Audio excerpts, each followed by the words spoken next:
and you can see the website. I think it's CBOE Digital, and you can actually see it. CBOE Digital. You can click in. You can go to. There is definitely something here about the futures volume and open interest. And then you can look at yesterday. So no data yet because it only went live yesterday. So give it a few days, it'll probably come through. But keep an eye on that. That's assuming that they're actually telling the truth about their data, but they wouldn't lie to you. So the point is, I just can't ignore something like that. And whether it ends up being something that caused the top or not, it's the intent that makes me believe that they think it's a good time to short. That's it. The intent of starting a margin futures exchange on the same day as the spot ETFs tells me that the big players think it's a good time to start filling shorts. That's all I think. And I think the big players are more likely to be right than wrong, and therefore price is more likely to go down for a while. And whether it's for bullish reasons to accumulate more or bearish reasons to manipulate the price lower, I don't know. All I do know is that will probably have a suppressive effect on price. That's it. And you always have to try and boil your logic down to that. Very simple. Is it more likely to suppress price? Yes. Do I care why it's suppressing it? No, I don't care.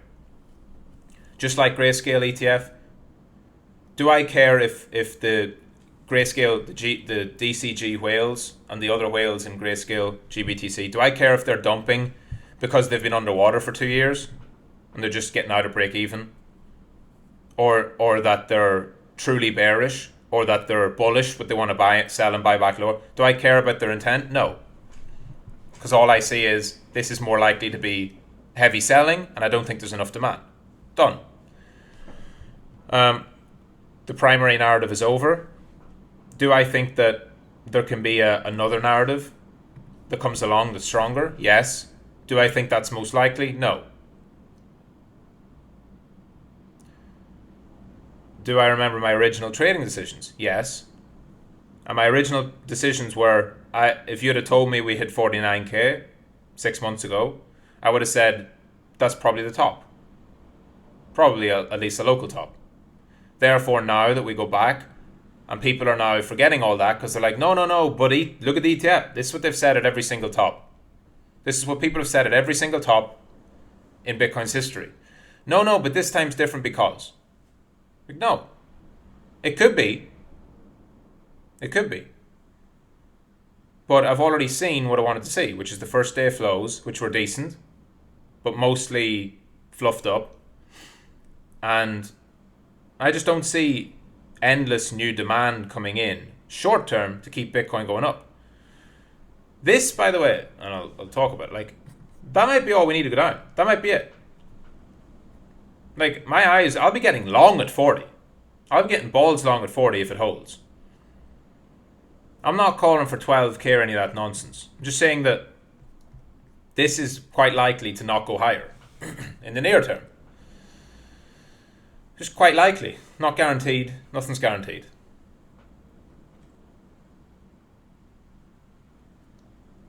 And my original plan was that when the primary narrative was over, I would take some chips off the table, reduce risk. So that's exactly what I'm going to do. My Bitcoin bag remains untouched because I see all this just as a stopover on the way to all-time high. Now, we could go down a lot. We could go down for a long time. A lot of that depends on the global liquidity cycle and what's happening next. But, oh yeah, the last thing as well. Sorry, this is the final thing. Number 6. Rate cuts are definitely bullish. And consensus. So that's not me saying that. That's what the market's saying.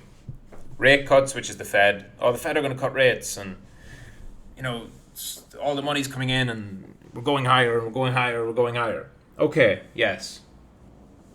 A lot of that is true, but it's about how priced in is it, right? A few months ago, people were talking about higher for longer, recession, the Fed were never going to stop raising rates. Now suddenly it's the Fed are cutting rates multiple times. We are going back to 2%. And they haven't even done it once yet. So it's not about, I fully believe the Fed are going to scam us all and juice the markets and pump the shit into the election. But the market's expectation has gone too far that way, and that's usually time for a pullback. It's all about the psychology. People are now super complacent about rate cuts. All I want to see to get myself really bullish again is that people stop being so complacent. They start saying, what if the Fed don't cut? Oh no, what if they don't cut rates? What if it's actually bad? What if there's inflation's coming back? I want people to just start questioning it. See a little bit of that weakness. And that's when they get long. We're not going to go through 2024 without a shakeout of some kind, as much as people think. And that's kind of the last point. I don't think people really are expecting that we can have a big correction. And that's usually the point at which it's at most risk. I don't think we're going to have a big correction, but I think that the possibility is there if things really get out of hand. And so to keep it really, really simple, the way I see it is I'm staying long spot with my longer term stuff. I also think as long as Ethereum continues on its trajectory, that altcoins are going to keep ripping. But overall, this stuff matters most. I'm going to copy paste this because this stuff matters most when you see total 3 going crazy again. Right? If we have a shakeout, quick dip, rip to new highs, and everyone gets euphoric, I think this happens, by the way. I think this happens. Not maybe in that exact path, but I'm bullish. Alts, I think we have a big alt season coming for all the reasons I mentioned before. But all of this is still true, even when your alt bags are up here or wherever they're going. And same with your Ethereum bags and all that. Like, reality will set in eventually, but it can go a lot higher first. And I'm here for it. I'm definitely going to be riding it. You're not going to see any fucking shorts, any stupid ego trading. That's totally dumb. Because you have to understand, with all of this, you might have watched this video and think, wow, that's a really convincing idea. Like, Michael must be right. I don't know. I have no idea. It could be totally wrong. These are my reasons to think I don't want to add new risk. So I get money every day, every week, every month that comes in, right? From various sources. Any new money that comes into me, I have to choose whether to put that into crypto or not.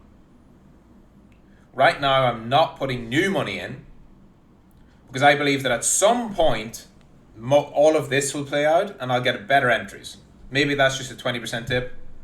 Maybe it's 40 or 50% on some alts. I don't know.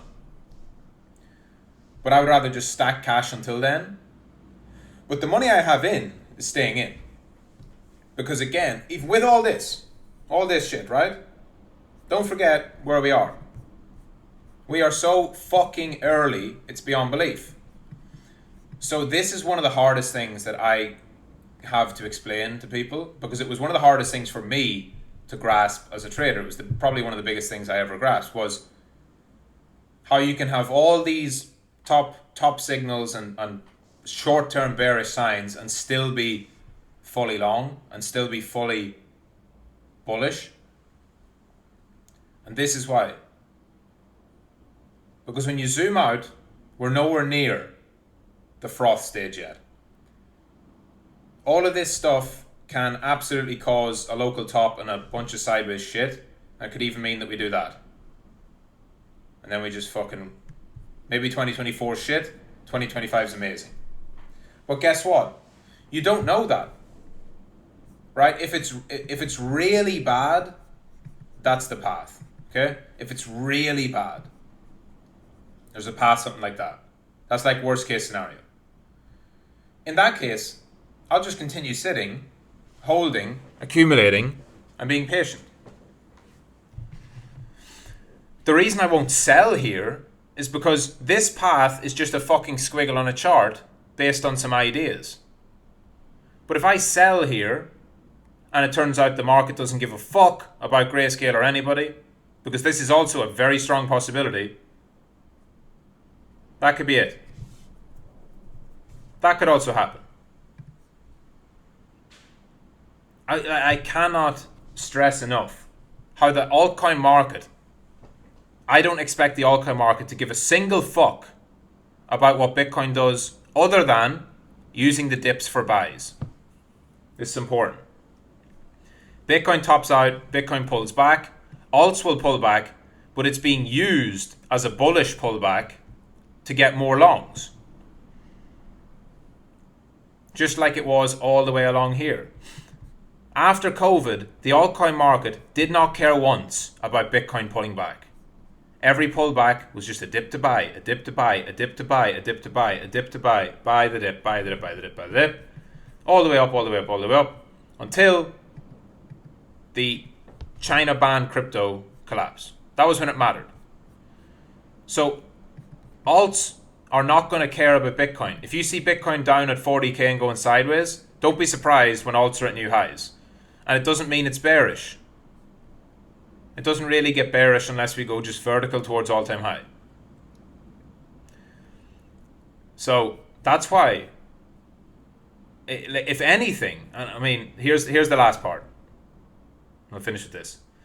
If I'm right about Bitcoin top being in, alts are going to go even higher, harder, faster, bigger pumps, because the smart money are going to cash out of Bitcoin. They're going to put some of that into alts. Okay, that's fine.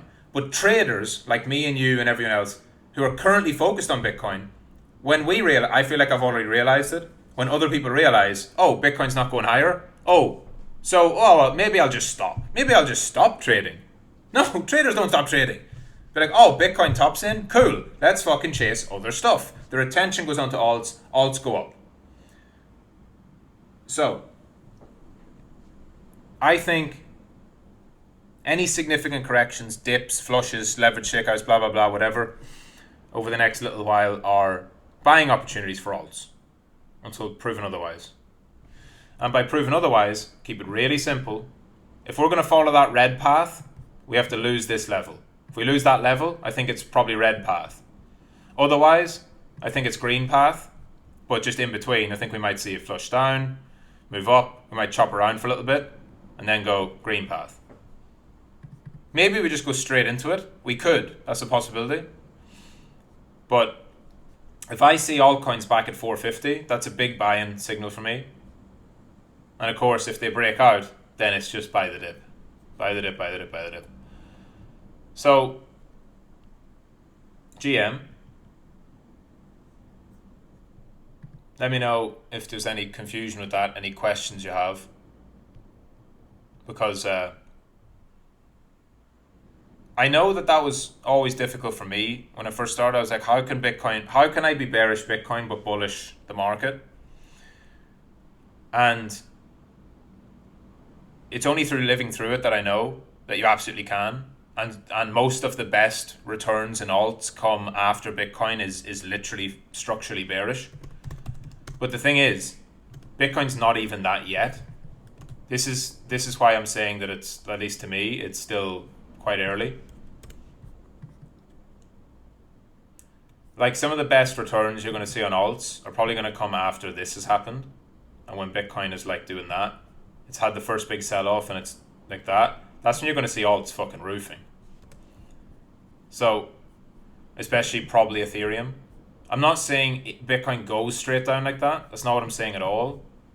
A lot of times, especially with how big Bitcoin is now, it might take a while longer.